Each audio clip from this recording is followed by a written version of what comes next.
Jadi yang diketahui kan, bentar, R1 ya, R1 nya itu 1 ohm ya, bentar, R1 besar banget, sabar. Ini R1 nya itu 1 ohm ya. Terus ada apa namanya, R2 nya itu 3 ohm, R3 nya itu ada 6 ohm. Nah, terus di sini voltnya atau tegangannya itu ada 6 volt. Nah, yang dimana kalau misalnya arus itu selalu dari yang apa namanya, dari yang positif ya, ini dari yang positif ke negatif. Tapi kalau mau kebalikan juga nggak apa-apa gitu, dari minus ke positif atau dari apa namanya, positif ke negatif juga nggak apa-apa.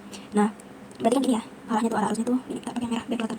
Ini kan gini ya kan, terus gini, terus kebagi kan nih, ini terus nanti lewat R3, lewat R2 gitu kan, terus ini bentar nih, nah terus gini deh, nah gitu. Nah, terus pertama kita cari dulu nih paralelnya. Kita cari R4 sama dengan RP. Jadi 1 per RP, R4 aku R4 aja ya, sama aja, kalau R4 atau RP juga sama aja. Sama dengan, aku langsung aja ya, 1 per 3 ditambah 1 per 6 gitu. Terus ini kan jadi totalnya berapa nih? 3 pasti penyebutnya itu 6 ya, pembilangnya kita nggak tahu nih. 6 bagi 3 2 tambah 1 berarti ya 3 per 6, berarti R4 itu sama dengan 6 per 3, sama dengan 2 sama dengan 2 ohm. Oke, nah terus kita cari lagi nih R totalnya berapa. R totalnya itu R1 ditambah R4, yang dimana R1 itu 1 ohm ditambah sama 2 sama dengan 3 ohm. Nah, terus kita cari nih ya arus keseluruhannya, maksudnya arus keseluruhannya. Nah, V itu kan I kali R. Kalau misalnya I berarti V bagi R dong. Nah, V nya berapa? V nya kan kita tahuin ya, 6 dibagi 3 sama dengan 2 ohm. Dapat ya, I nya 2 ohm. Dapat ya. Terus kita cari yang ditanya apa? Yang ditanya kan harus pada ini kan, hambatan 2. Nah, arus pada hambatan 2 itu, arus pada hambatan 2 berarti kita cari V2. Nah, kalau misalnya pada rangkaian apa namanya, rangkaian paralel itu V sama tegangan itu sama. Tapi kalau misalnya seri itu tuh beda. Bentar. Itu pokoknya pada apa namanya, rangkaian paralel tegangannya itu sama nilainya. Apa ya sebutannya tuh, ada sebutannya.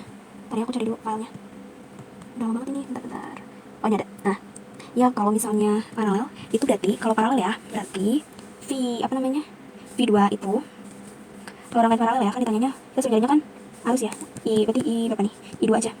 Nah, kalau misalnya V rangkaian paralel ya nih, rangkaian. Oke. Nah, kalau di rangkaian paralel itu V-nya itu sama. Jadi antara V2 ataupun V3 ataupun V4 itu bakal nilainya sama. Jadi kalau kita mau cari I2, jadi gak ada membedakan ya. Nyari I2, nah ini baru V-nya berapa? Yang di I2 kan ada 3 kan? V-nya 3 kan? 3 kan V-nya. Berarti ini kan V2 ya, per R2 V-nya berapa sih V2-nya? Nah, karena V2 itu sama dengan V3 sama V4, makanya V-nya itu sama dengan 6. V-nya itu 4. Kenapa 4? V-nya itu 4 karena I4 itu, I4 itu sama dengan seperti I1. Karena udah jadi rangkaian seri. Nih, rangkaian yang aku ini ya, sabar. Rangkaian yang R2 dan R3 ini kan udah jadi rangkaian seri ya. Jadi begini gambar ini. Jelek amat. Gitu ya. Kan udah jadi rangkaian seri ya. Berarti ini kan R1, ini R4 kan? Ya. Atau RRP juga boleh. RRP boleh. Nah, udah jadi rangkaian seri ya. Dimana kalau rangkaian seri itu I-nya itu, I1, I2 itu sama nilainya. Terus ada seterusnya gitu, I3, I4 dan lain-lain. Nah, terus R1 sama R3 itu sama nilainya. Nah, makanya kita cari dulu ya. Sorry aku kelewatan. Nyari V-nya dulu ya. Ini sama dengan I. Terus berarti nyari V itu V4 itu I4 kan V ya. I4 dikali sama R4 nya kita udah tahu ya kan, I4 itu I4 sama dengan I1. Kita tadi udah dapet I-nya, I keseluruhannya itu 2, kita dapet 2. Terus R4 kita udah dapet, R4 nya berapa coba tadi, ini kan kita dapetnya 2. Jadi 2 kali 2 sama dengan 4 volt. Nah, baru kita masuk ke sini. V-nya udah ketahuan kan 4, R-nya, R2 nya udah ketahuan, ini 3. Jadi 4 per 3 dapatnya berapa? 4 bagi 3 ya, kita hitung manual aja ya. 1, 3, 1, 0, 10 bagi 3 kali 3 9, 1 dan lain-lain. Oke, jadi hasilnya 1,3 ampere. Itu kalau misalnya kurang paham bisa tanya ya. Kalau aku